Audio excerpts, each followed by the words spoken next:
Abra no livro do profeta Zacarias, capítulo 11, versículo 12. Livro do profeta Zacarias, capítulo 11, versículo 12. Acharam? Está escrito assim: E eu disse-lhes: Se parece bem aos vossos olhos, dai-me o que me é devido, e se não, deixai-o. E pesaram o meu salário 30 moedas de prata. O Senhor, pois, me disse: Arroja isso ao oleiro, esse belo preço em que fui avaliado por eles. E tomei as 30 moedas de prata e as arrojei ao oleiro na casa do Senhor. Eu vou reler o versículo 13. O Senhor, pois, me disse: arroja, quer dizer, lança, joga isso ao oleiro, esse belo preço em que fui avaliado por eles. E tomei as 30 moedas de prata e as arrojei, as lancei ao oleiro na casa do Senhor. Amém? Eu vou ler mais uma vez e você está comigo aqui na sede nacional da Paz e Vida, repete em seguida, vamos lá.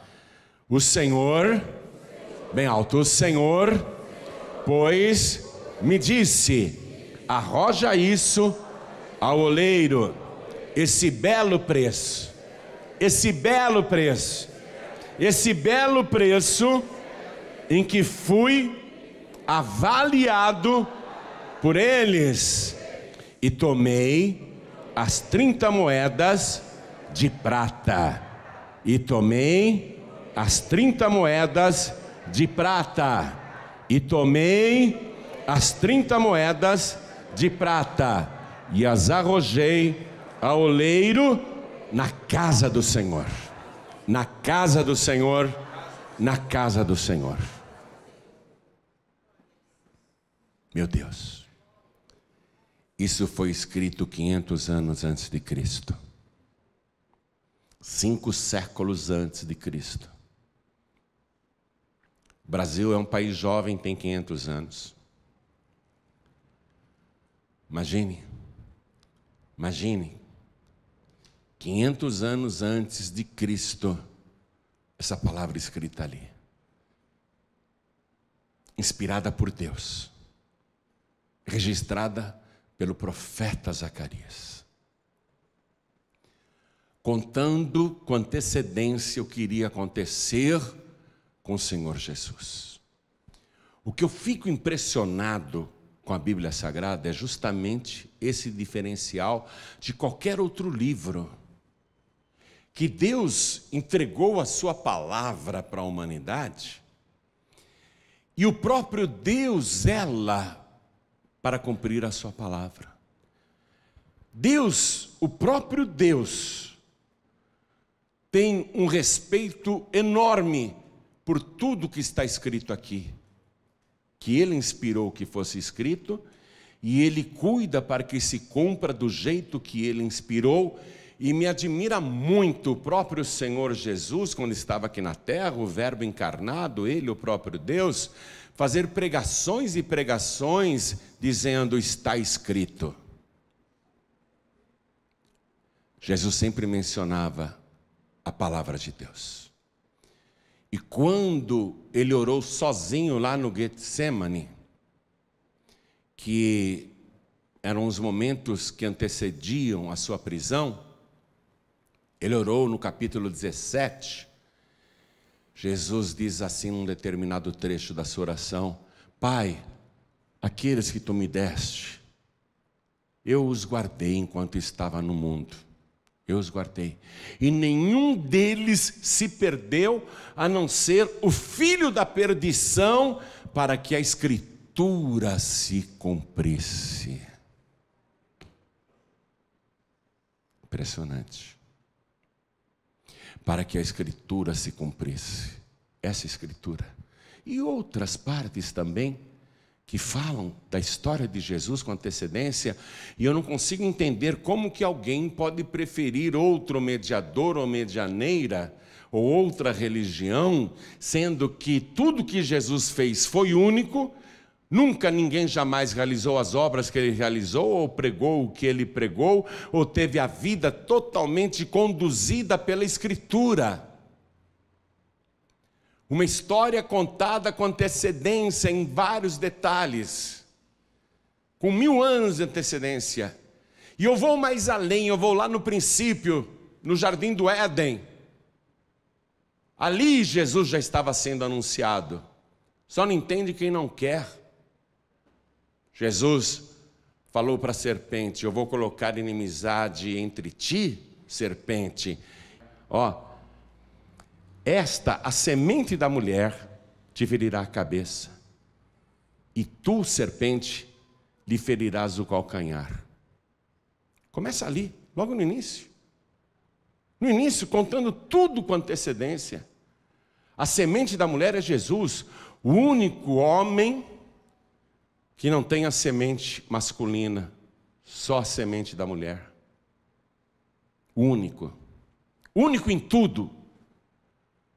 O único que iria esmagar a cabeça da serpente, está contado lá por Deus no Jardim do Éden, tudo profetizado. E a serpente iria lhe ferir o calcanhar. Os romanos não crucificavam os condenados pelo peito do pé, como você vê em vários crucifixos por aí, né? Você vê os crucifixos por aí, né? O pé tem um cravo atravessando pelo peito do pé. Não era assim que eles crucificavam, não. Eles colocavam o condenado com os pés torcidos e virados, numa posição altamente desconfortável, que só aumentava o suplício. E pelo calcanhar, eles enfiavam um prego só, que atravessava aqui, pelo calcanhar. Ferida no calcanhar. Eu não sei como que alguém pode não acreditar em Jesus. Como que alguém pode rejeitar Jesus? Essa é apenas uma das profecias escrita 500 anos antes dos fatos ocorrerem, e tudo se deu do jeito que o Senhor determinou. É por isso que eu amo esse livro. Eu amo esse livro. Eu vou dizer uma coisa para você: eu amo esse livro mais que tudo. Eu amo esse livro mais do que a minha vida.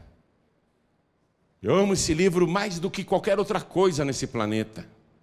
Porque este livro aqui traz a verdadeira e infalível palavra do Deus Todo-Poderoso. É o único livro que, quando você lê, Deus fala com você. Deus dedicou esse livro para você. Quero que você ame esse livro também.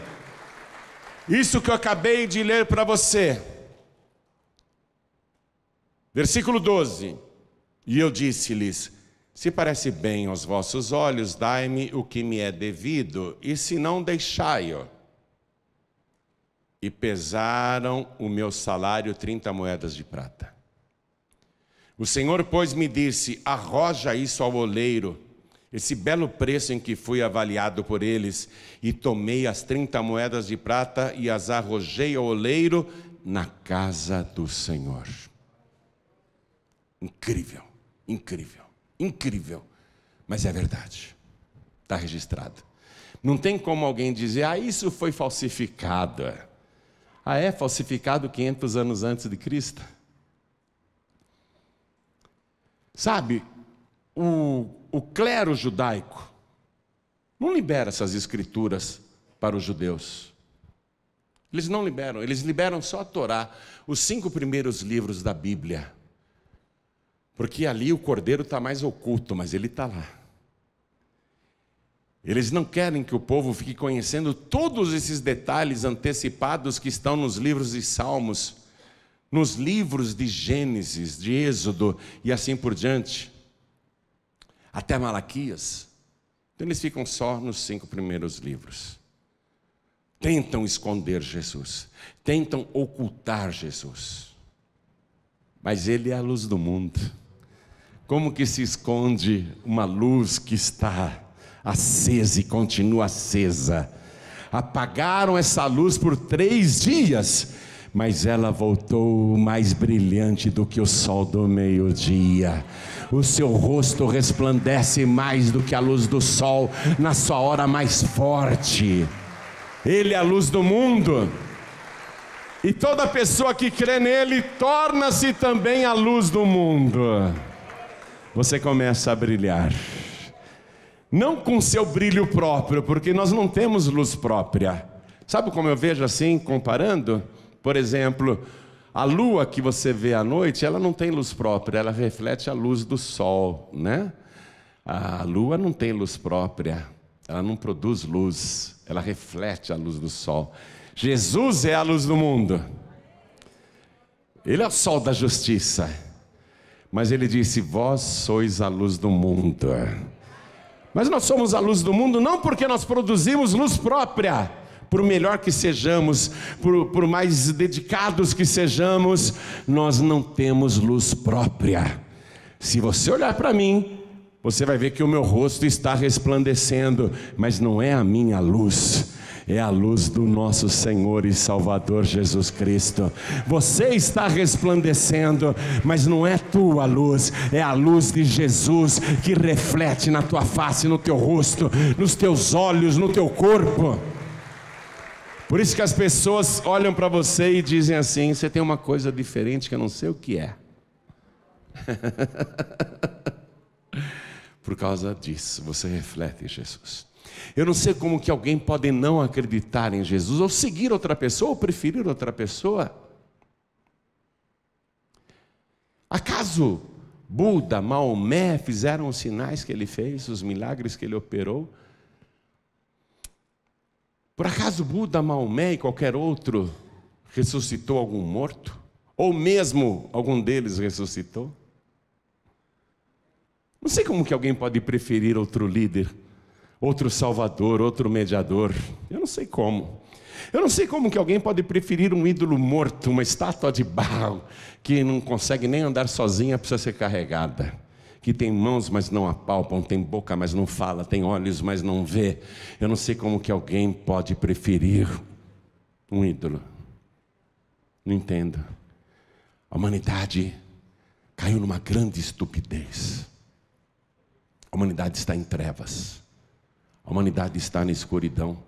Quem é que não está vendo os sinais aí fora, minha gente? Terremotos acontecem diariamente no mundo todo, mas as pessoas não estavam mais dando bola. E Jesus disse: terremotos em vários lugares. Aí vem um terremoto que devasta a Turquia e a Síria, e o mundo inteiro começa a enviar equipes de socorro para lá, e os noticiários só falam disso, a internet só fala disso, chamando atenção para o terremoto. Eu não sei como que alguém pode estar cochilando nesta hora, porque o rei está voltando. Jesus está voltando, e ele está próximo mesmo, ele está às portas. Eu não sei como que alguém pode preferir outra pessoa, mas eu pergunto agora: você crê em tudo que está escrito aqui? Você crê que esta é a palavra de Deus? Isso que eu li para você, você crê? Crê que é a palavra de Deus? Então vamos dar uma grande salva de palmas para esta palavra. E enquanto você aplaude, olhe para o céu e diga: glória ao teu nome, Senhor.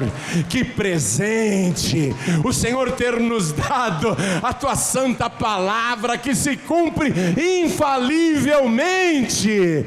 Continua aplaudindo. Você que está assistindo pela TV ou pelo youtube.com/joinribe, aplauda também, glorifica também. Isso, aplaude e dá glória.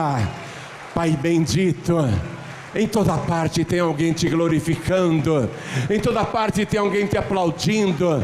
Abre o céu para receber este louvor, e sobre cada uma destas vidas derrama agora a tua bênção, a tua virtude, o teu poder.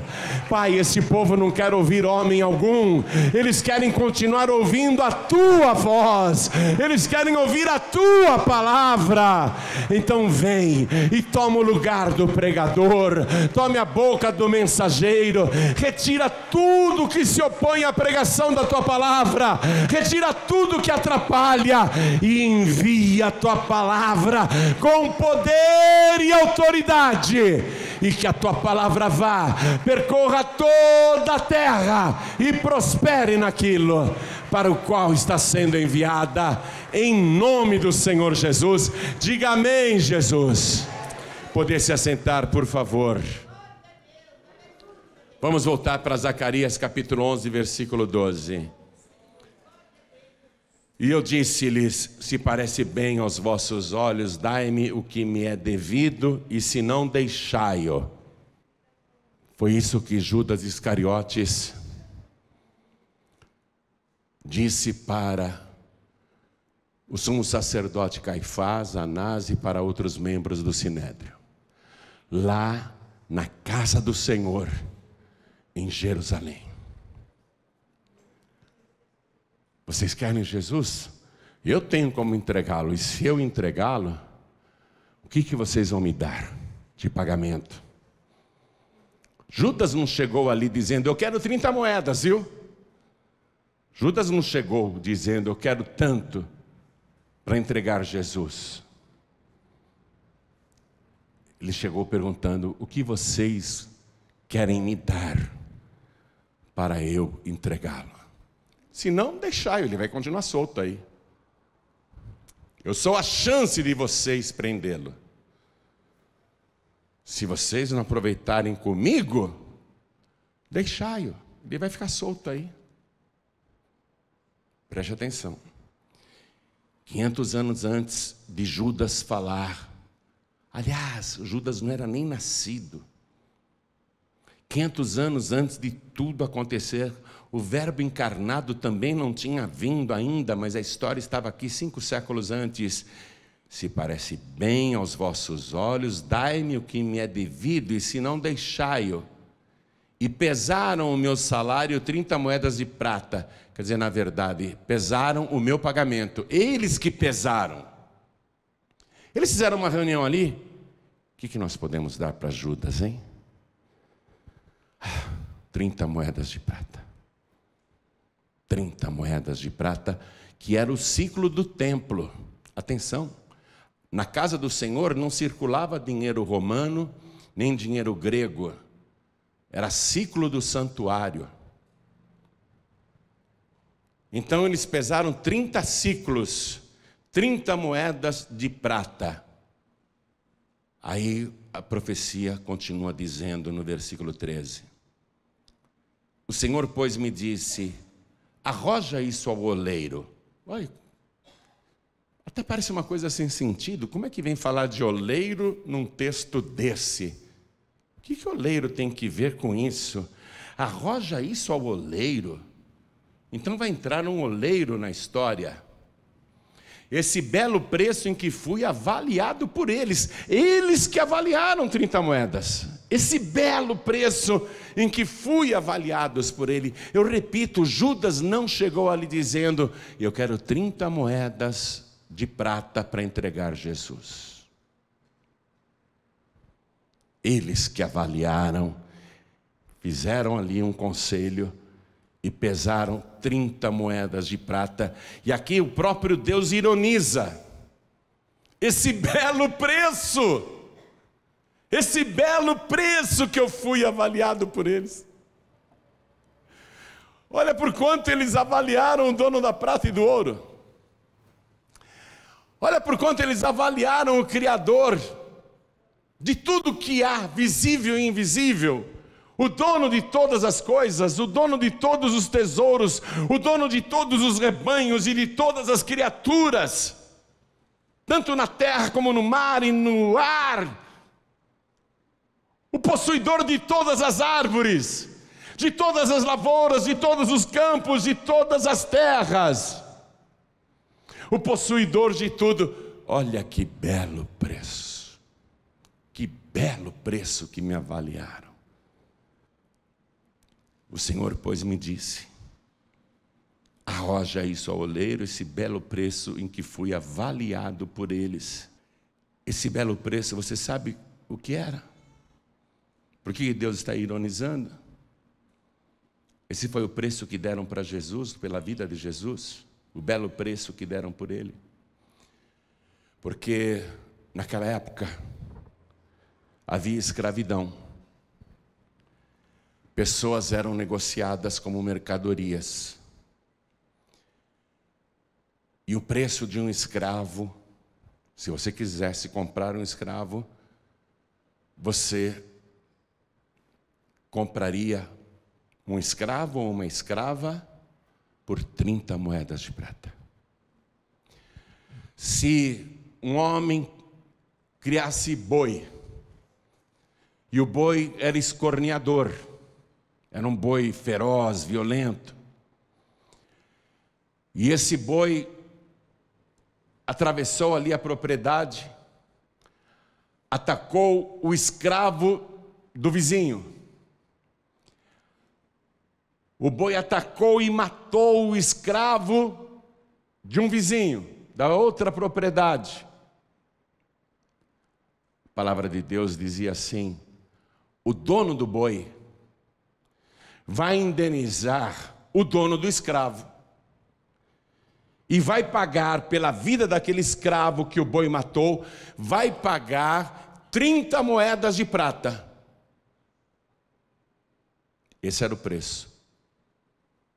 Está no livro de Êxodo, capítulo 21, versículo 32. Esse era o preço de um escravo. O teu boi matou o meu escravo. O teu boi invadiu minha propriedade, atacou o meu escravo e matou o meu escravo. Você tem que me indenizar. Eu tomei um prejuízo. O dono do boi tinha que pagar de indenização 30 moedas de prata, porque esse era o preço de um escravo. É o belo preço que o Senhor foi avaliado. O preço de um escravo, de um simples escravo, um escravo desconhecido. Imagine a pessoa mais brilhante, interessante, inteligente, sábia, poderosa que já existiu, que supera em bilhões, trilhões de vezes a inteligência do Einstein ou do Stephen Hawking, os dois maiores cérebros que já existiram aí. Imagine alguém com a estatura do Senhor Jesus ser desvalorizado a ponto de ser avaliado em apenas o preço de um simples escravo, como se fosse a pessoa mais sem importância da terra. Olha o desprezo, muito desprezo. Por isso que Deus falou assim, esse belo preço em que fui avaliado por eles. Pega esse dinheiro aí e arroja ao oleiro na casa do Senhor. Arroja ao oleiro na casa do Senhor. Eu vou te contar o que aconteceu. Judas Iscariotes já tinha sido o discípulo mais chegado de Jesus, juntamente com João. No princípio, Judas Iscariotes era um dos 12, e recebeu do próprio Senhor Jesus poder para expulsar demônios e curar doentes. Judas Iscariotes seguiu Jesus durante 3 anos, pernoitava com ele onde Jesus pernoitava, comia a mesma comida que Jesus comia e bebia o mesmo que Jesus bebia.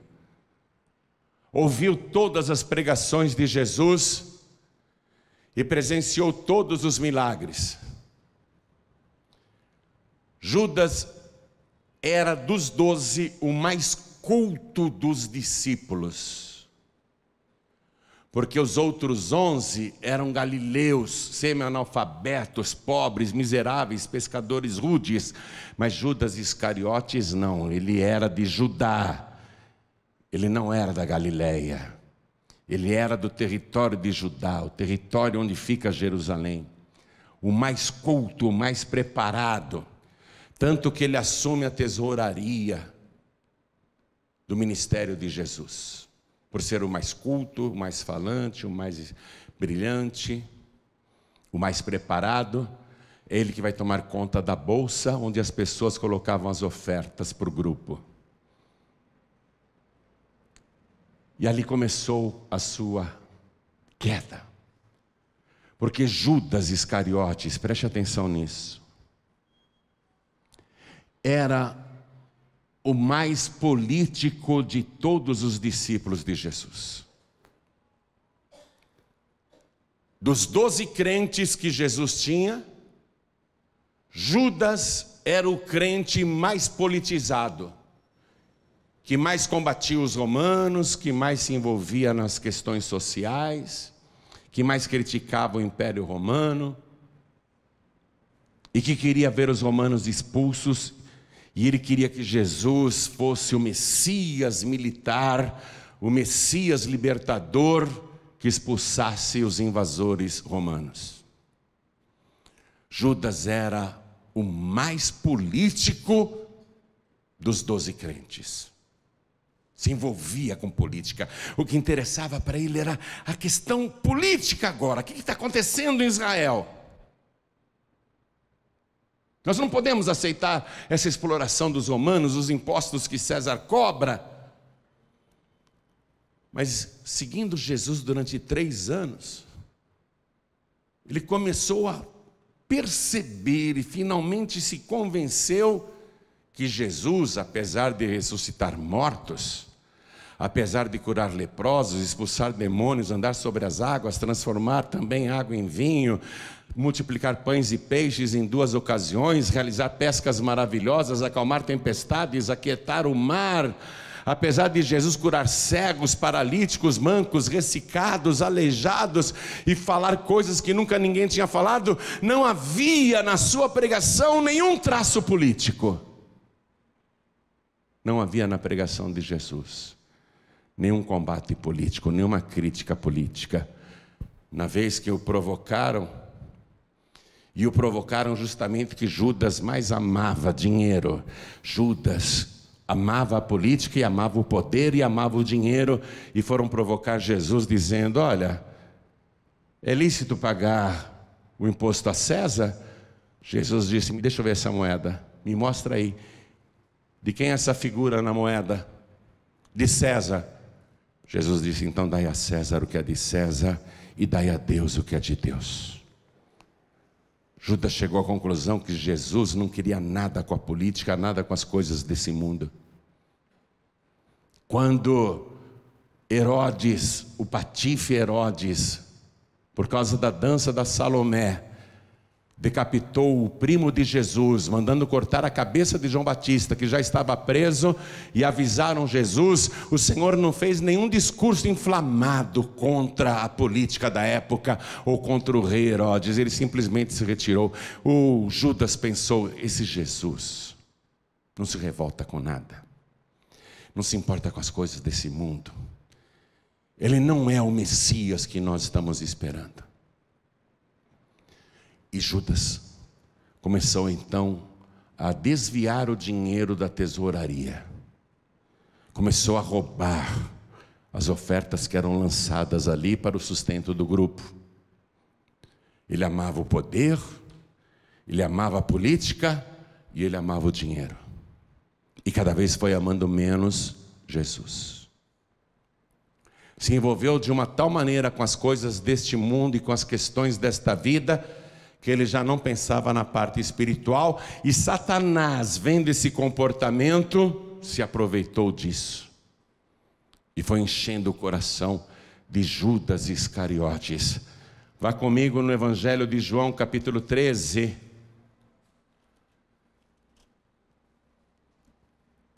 Eu vou ler aqui o versículo 2. E acabada a ceia, tendo já o diabo posto no coração de Judas Iscariotes, filho de Simão, que o traísse. Judas pensou: eu vou trair Jesus. Mas ele não decidiu isso agora. Ele decidiu antes, uma semana antes. Porque fizeram uma festa para comemorar a ressurreição de Lázaro, um jantar, uma ceia. Jesus compareceu porque ele estava sendo homenageado, os discípulos também foram, e a Maria de Betânia, a irmã de Lázaro, a caçula, ela derrama sobre Jesus um vidro de perfume caríssimo e depois quebra ainda o vaso de alabastro. O Judas hipócrita diz: que desperdício fazer isso para Jesus. Por que não se vendeu esse perfume, esse vaso de alabastro por um bom preço? E por que não se deu aos pobres? O Evangelho cita que ele falou isso não porque era caridoso, tivesse cuidado com os pobres, mas porque era ladrão e roubava o dinheiro que era lançado na bolsa, na tesouraria do grupo. Naquele momento Jesus disse: por que você está molestando essa mulher? Ela me fez um benefício, ela me ungiu para mim a sepultura. Jesus já sabia que a morte se aproximava, que não haveria tempo dele receber as exéquias normais que qualquer judeu recebia quando morria. Jesus já sabia que não haveria nem tempo de se velar o seu corpo, o seu cadáver. Então Jesus disse: ela me ungiu para a minha sepultura, ela se antecipou, e onde quer que esse evangelho for pregado, será referido em sua memória o que ela fez por mim. Foi logo em seguida que Judas Iscariotes foi lá para cumprir a profecia de Zacarias capítulo 11, versículo 12. Foi logo em seguida que ele foi ali. Foi ali para cumprir essa profecia, e eu vou ler para você em detalhes agora, para você ver que Zacarias está em conformidade com o Evangelho, com a história de Jesus. Vamos comigo no Evangelho de Mateus, capítulo 27. Aqui nós temos a história de Jesus com antecedência. O preço da traição está no capítulo 26. Vamos comigo para o capítulo 26. Vamos ler a partir do versículo 14. Diz assim: então um dos 12, chamado Judas Iscariotes, foi ter com os principais dos sacerdotes e disse: que me quereis dar, e eu vô-lo entregarei? E eles lhe pesaram 30 moedas de prata. Cumprindo a profecia feita 500 anos antes por Deus, através do profeta Zacarias, no capítulo 11, versículo 12. Judas vai lá, procura os principais dos sacerdotes e pergunta: o que vocês querem me pagar para eu o entregar? E eles lhe pesaram, eles, não Judas, eles pesaram 30 moedas de prata. E desde então buscava oportunidade para o entregar. Judas está buscando ocasião para entregar Jesus. E ele vai participar da última Páscoa com Jesus, cinicamente, escondendo toda a sua trama, mas Jesus sabia de tudo. Jesus sabia de tudo.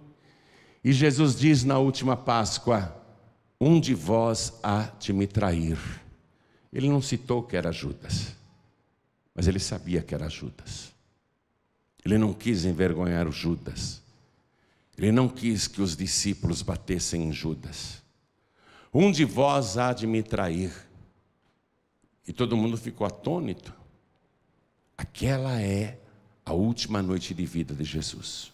Judas está participando lá da última ceia, a última Páscoa. Ele é o traidor. Jesus sabia que era ele. Naquele momento, Judas Iscariotes disfarça e pergunta: sou eu, por acaso, que vou te trair?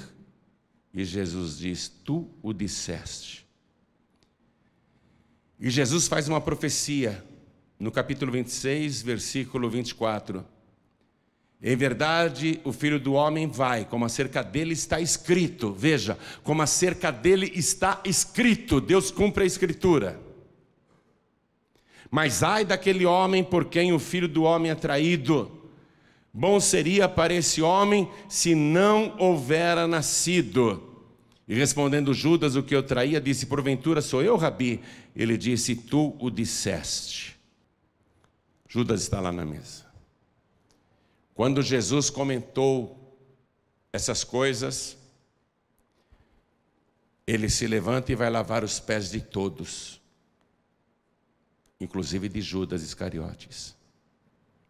Imagine Jesus sabendo que ele é o traidor, que foi negociado por aquele belo preço, que está tudo combinado para ele ser entregue naquela noite. Ele ainda se agacha diante de Judas Iscariotes e lava os seus pés, com toda humildade. Porque não foi isso? Não foi esse o preço que ele foi avaliado, o preço de um escravo? Quem é que lavava os pés das pessoas na casa? O escravo. Jesus se comporta como se ele fosse realmente um escravo, o belo preço que ele foi avaliado. Ele lava os pés de Judas Iscariotes. Eu admiro muito Jesus, eu admiro demais. Se sou eu, dava uma martelada no dedão do pé dele. Miserável. Ainda zombava: ô Judas, você precisa cuidar desse chulé, hein? Ainda, né? Mas Jesus lava os pés daquele miserável. Judas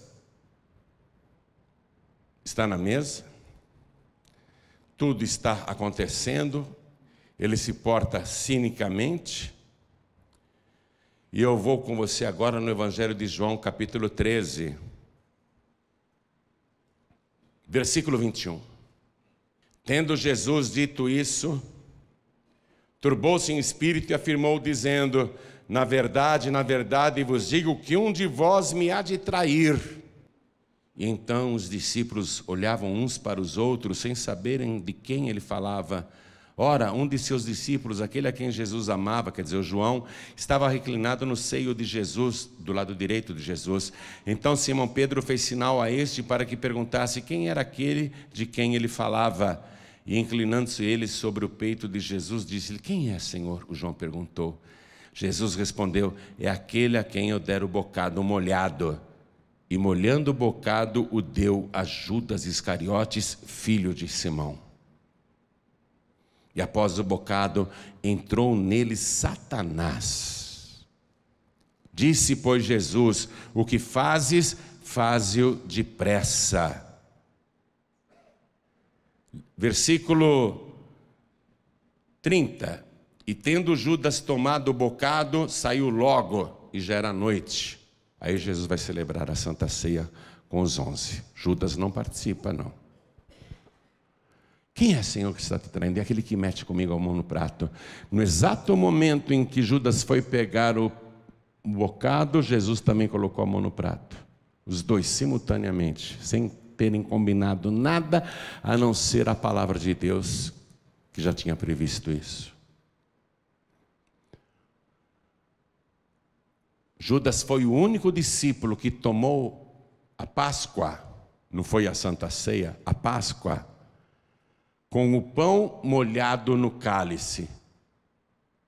Esse negócio não pode, porque o pão representa o corpo e o cálice representa o sangue. A palavra de Deus proíbe comer carne com sangue. Judas comeu o Jesus carnal, ele está devorando o Jesus carnal, por isso que ele vendeu Jesus. 30 moedas de prata. Ele está devorando o Jesus carnal. Depois que Judas sai, então Jesus celebra a Santa Ceia, e aí ele se dá, o Jesus espiritual. Tomai e comei, isso é meu corpo que é dado por vós. Primeiro come a carne, sem sangue. E depois de cearem, deu o cálice, agradeceu, né? Orou e deu para os discípulos, dizendo: bebei dele todos. Este cálice é o Novo Testamento no meu sangue que é derramado por vós. Tudo isso foi acontecendo. Eu quero que você, mais uma vez, só retorne comigo no Evangelho de Mateus, capítulo 27. Eu estou terminando a mensagem, porque o cumprimento da profecia de Zacarias tem que ser total. Tem que ser total. Naquela noite Jesus foi preso, traído por Judas, que o beijou. Era um código, era um sinal, porque na escuridão do jardim, 12 homens ali, qual era Jesus? Judas falou: não vão prender o homem errado, hein? Eu vou beijar o Jesus verdadeiro. E esse que eu beijar, vocês o prendam. E ele beijou Jesus e Jesus disse: aqui vieste, amigo. Eu me surpreendo com Jesus demais. E aí Jesus foi julgado e condenado pelo Sinédrio, condenado à morte. Capítulo 27. Eu vou ler o versículo 3. Então Judas, o que o traíra, vendo que fora condenado, trouxe arrependido as 30 moedas de prata aos príncipes dos sacerdotes e aos anciãos. Ou seja, na manhã seguinte, Judas foi lá na casa do Senhor, no templo de Jerusalém, procurou o Anás, o Caifás, procurou os principais dos sacerdotes, falou: olha, eu vim devolver as 30 moedas, porque eu pequei traindo sangue inocente. Ele diz isso. Versículo 4, pequei traindo sangue inocente, e Judas reconheceu que Jesus era inocente. Quando Judas foi ali devolver as moedas, não era mais possível desfazer o negócio, mas ele queria aliviar a consciência. Ele estava arrependido, mas procurou os religiosos. Os religiosos, ao invés de dizerem: ah, tá bom, nós vamos orar por você, para Deus te perdoar. Não, sabe o que eles disseram? E daí? O que nos importa? Isso é contigo. Religião é isso, amados. Não oferece perdão para o arrependido. Ele continuava no judaísmo, ele não era discípulo de Jesus, andou com Jesus 3 anos, mas não era verdadeiro discípulo de Jesus. Versículo 5 fala do cumprimento da profecia lá de Zacarias. E Judas, atirando para o templo as moedas de prata, ele arrojou as moedas de prata, retirou-se e foi-se enforcar. Mas está faltando o oleiro. Cadê o oleiro nessa história? Zacarias falava do oleiro. Arroja para o oleiro esse belo preço que eu fui avaliado. Dá esse dinheiro para o oleiro. Cadê o oleiro aqui na história? O Judas arrojou as moedas na casa do Senhor, conforme estava profetizado. E ele sai para se matar.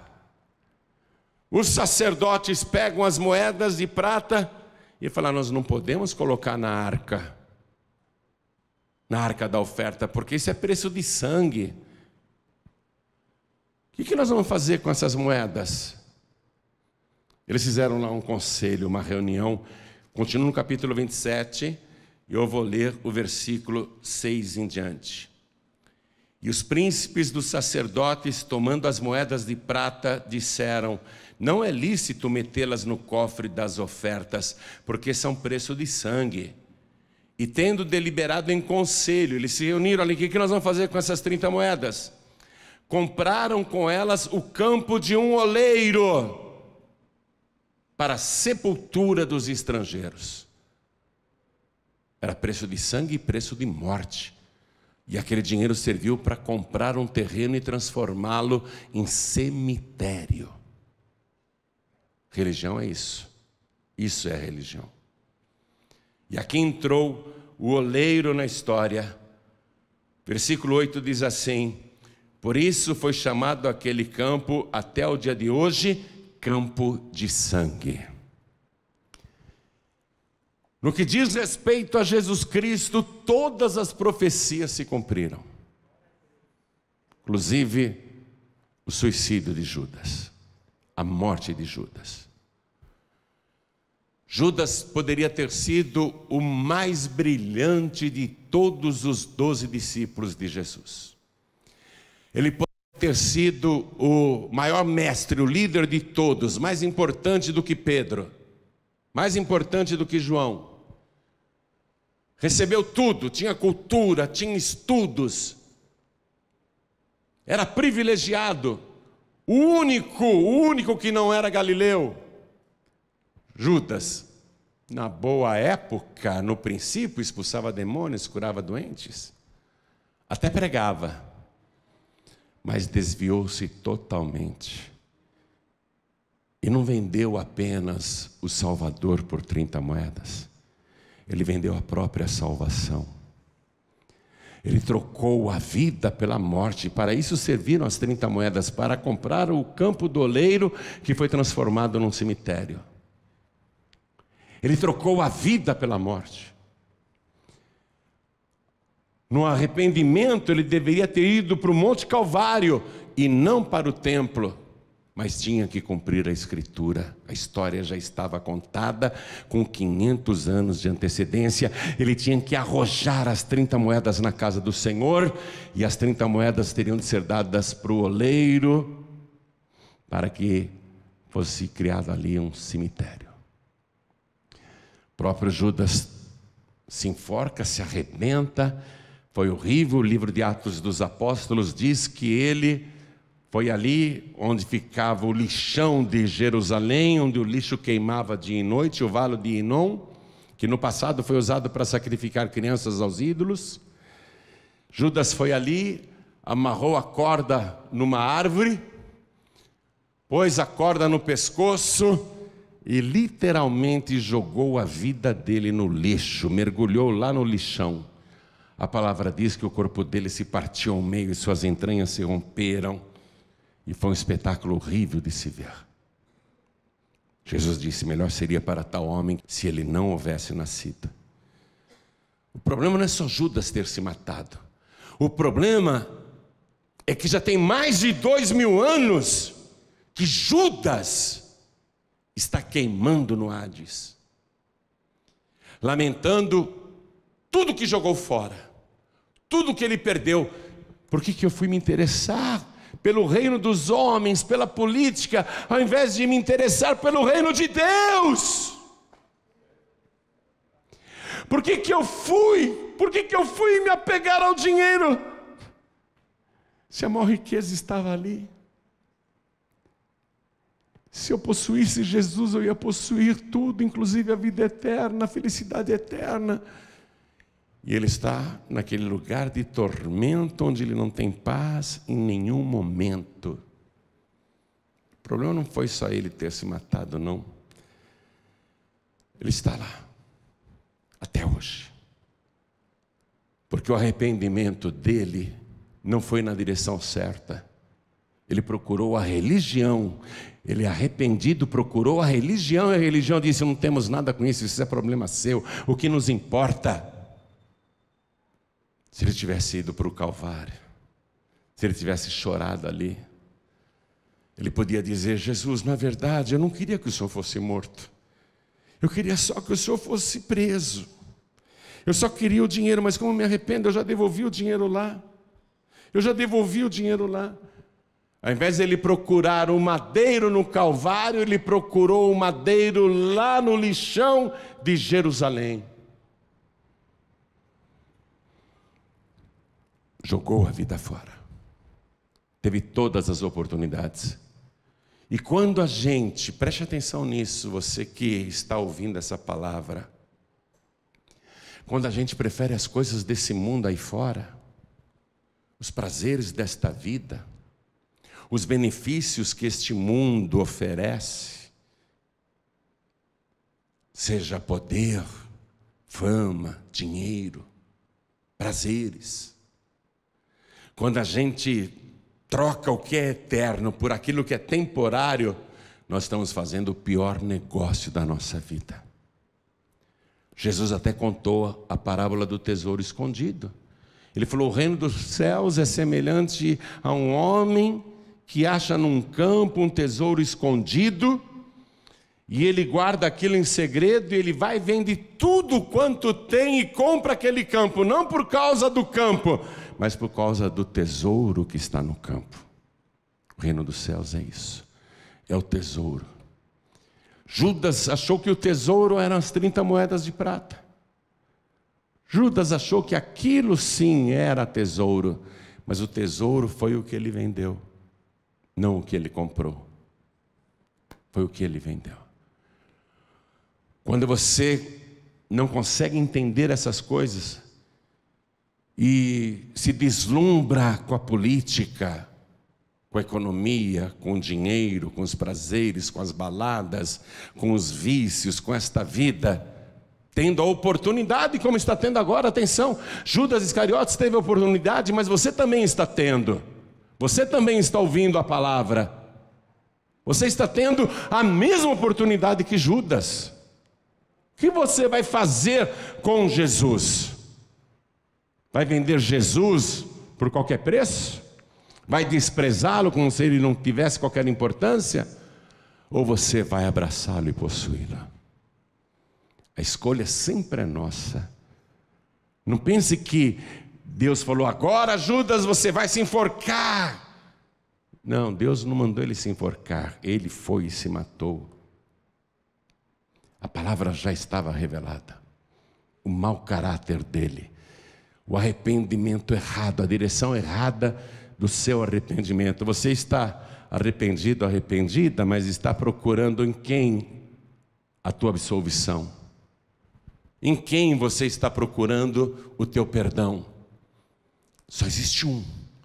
Só existe um que você pode procurar, e seja qual for o tamanho do teu pecado, pode ser o mais tenebroso e horrível, nojento, pesaroso, que te enche de vergonha, mas se você procurar Jesus, o sangue de Jesus te purifica de todo o pecado. Vamos ficar todos de pé, por favor. É lamentável que mesmo hoje, Jesus estando aí, disponível para quem quiser, pessoas o rejeitem. E quando não o rejeitam, o trocam por outra pessoa que nada pode fazer por elas. Ou trocam Jesus pelas coisas deste mundo. Jesus disse, o meu reino não é deste mundo. Não é desse mundo. Você tem que entender e acordar para isso. Chegou a hora de você escolher a quem você quer servir. O que você vai fazer com a tua vida. Para onde você irá depois do último suspiro e depois da última batida do seu coração. Para onde você irá quando essa alma eterna que habita no teu corpo mortal, para onde você escolhe ir depois que esse corpo morreu? Você decide isso agora. Você escolhe isso agora. Por que Jesus não se apegava com esse mundo, com as coisas deste mundo? Porque não é isso que importa. Não é este mundo que importa. E Ele ensinou isso para todos nós. Coisa maravilhosa quando Ele estava ali agonizando, morrendo, perdoando os algozes. Coisa maravilhosa Ele ainda reunir energia, as últimas forças, para dizer a um condenado arrependido que procurou a pessoa certa. Aquele condenado arrependido procurou a pessoa certa. Ele olhou para Jesus e disse, Senhor, lembra-te de mim quando entrares no teu reino. Ele olhou para a pessoa certa. E Jesus diz, ainda hoje estarás comigo no paraíso. Existe uma outra vida além dessa. Não troque o que é eterno por aquilo que é temporário. Não faça coisas que condenem a tua alma. Escolha a pessoa certa. Receba Jesus. Isso não é retórica, não. Ele veio para salvar.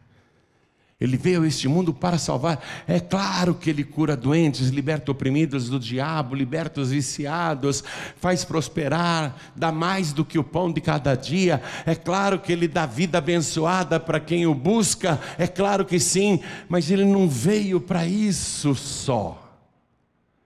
Ele veio para buscar e salvar o que se havia perdido. Pensa que Judas não poderia ser salvo naquela ocasião? Poderia, se ele tivesse procurado Jesus com arrependimento, mas ele procurou a religião. Religião não salva, viu? Só Jesus salva. A carta a Timóteo diz assim, no capítulo 2, versículo 4: porque há um só Deus, e um só mediador entre Deus e os homens, Jesus Cristo, homem, o qual se deu a si mesmo. Se dar a si mesmo, lógico, ele é Deus, ele é o preço da salvação. Se deu a si mesmo em preço de redenção por todos. Deus quer salvar todo mundo. Isto é bom e agradável diante de Deus, a carta começa. Que quer que todos se salvem e venham ao conhecimento da verdade. Deus quer salvar todo mundo. Pensa que ele não queria salvar Judas? Queria sim. Mas tem coisas que o livre-arbítrio da pessoa é que decide o seu futuro. E Deus não interfere na escolha, porque Ele deu ao ser humano esse livre-arbítrio, a capacidade de escolher o que quer. Deus respeita a tua decisão. Você não quer Jesus? Tudo bem. Ele não vai te forçar. Ah, você quer Jesus? Ele vai comemorar, porque é isso que Ele quer. Ele quer que todos sejam salvos. Todos. Ele quer que todos se salvem. Todos são todos. Ele quer salvar a todos. Todos. Todos de verdade. Ninguém está excluído. Mas quem decide é você. É você que decide. E só tem um jeito de você ser salvo: se receber Jesus. Atenção, não estou pregando religião, não. Você já sabe o que religião fez com Judas, o que religião faz hoje no mundo. Você já sabe. Eu não estou pregando religião. Só tem um jeito de você ser salvo. Atenção, é se você receber Jesus como único, suficiente, exclusivo e eterno Salvador. Se você escolher isso, Ele vai perdoar todos os teus pecados, por piores que sejam. Ele vai escrever o teu nome no seu santo livro, o livro da vida. E Ele vai dar para você, além do perdão, a alegria da salvação. Ele vai te libertar de todos os vícios e tormentos. Ele vai te dar vida abundante, vida de verdade. Ele vai te dar vida eterna, e você nunca mais morrerá se perseverar até o fim. Só tem esse jeito, não tem outro jeito, não tem outro jeito. A cidade santa, lá na glória, tem 12 portais de pérolas, pérolas gigantes. E é por ali que os salvos entrarão. Mas só entrarão aqueles que trouxerem consigo o sangue do Cordeiro. Apocalipse diz: bem-aventurado e santo aquele que lava as suas vestiduras no sangue do Cordeiro, no sangue de Jesus, para que tenham direito à árvore da vida e possam entrar na cidade santa pelas portas. É só com o sangue de Jesus que você vai entrar. Eu não estou pregando religião para você, não. Eu estou pregando salvação. Foi isso que Jesus mandou eu anunciar para você. A tua salvação. A tua salvação está aqui, disponível se você quiser. É só você querer. É só você falar: sim, eu quero. E Ele vai salvar você. Então eu pergunto: quem aqui quer ser salvo? Quem aqui quer receber Jesus como único, suficiente, exclusivo e eterno Salvador? Ergue a mão direita assim bem alto. Todos que querem, ótimo. Todos que ergueram as mãos, venham aqui para frente comigo, por favor, e se aproximem do altar. Você vai deixar para trás uma vida de tormentos, uma vida de vícios, uma vida de sofrimentos. Você vai deixar para trás uma vida pecaminosa e o sangue de Jesus vai te purificar de todo o pecado. Vamos aplaudir mais ao nome de Jesus. O teu nome vai ser escrito no livro da vida agora. Oh glória, está chegando mais. Vamos aplaudir mais ao nome de Jesus. O Senhor Jesus disse assim: vigiem, porque vocês não sabem a que horas há de vir o vosso Senhor. Vigiem e orem. Aí o Pedro perguntou: nós também, Senhor? O Senhor está dizendo inclusive isso para a gente, porque eles já se achavam, né, e eram na verdade salvos. Eram sim, eram salvos. Mas Jesus disse: vocês também. Por que Jesus disse isso? Porque a pessoa pode desviar como Judas desviou. E ele disse: quem perseverar até o fim será salvo. Pastor João Ribe, ultimamente eu penso assim em parar, desistir. Às vezes eu não aguento as lutas desta vida, eu desanimo. E eu preciso de oração para não voltar atrás, para não me desviar, para não perder o que eu já recebi. Eu preciso de ajuda para me fortalecer na fé. Eu me sinto fraco na fé. Ora por mim, pastor. Oro sim. Vem aqui para frente em nome de Jesus. Todos que se sentem fracos na fé, vem para cá. Vem. Filho pródigo e filha pródiga, aproveita para vir também. Porque Jesus está voltando e você tem que voltar para Jesus antes. Aproveita, filho pródigo. E enquanto mais pessoas estão vindo, deixa eu falar com você que está assistindo essa mensagem pela TV, ou pelo youtube.com/joãoribe, ou ouvindo na Rádio Feliz FM 92.1 em São Paulo, 94.9 Rio de Janeiro, 95.7 Teresina, ou em qualquer outra emissora do Brasil, ou fora do país. Você que está ouvindo pelo podcast João Ribe, ou por qualquer outro canal, essa pregação chegou em você, porque era para você. É com você que Deus quer falar. Deus quer te salvar. Ele quer que todos se salvem e venham ao conhecimento da verdade. E Jesus está voltando. Chegou a hora de você tomar a sua posição. E a nossa posição diante dele é de joelhos. Você que veio para frente aqui na Sede Nacional da Paz e Vida, se ajoelhe diante do altar, como eu também estou me ajoelhando. Você que está à distância pelo rádio, pela TV, pela internet, se ajoelhe aí ao lado do teu computador, ao lado do teu rádio, ao lado do teu televisor. Pastor João Ribeiro, eu estou em trânsito, não tenho como me ajoelhar. Tudo bem, coloque a mão sobre o teu peito, na altura do coração, se você quer entregar a vida para Jesus.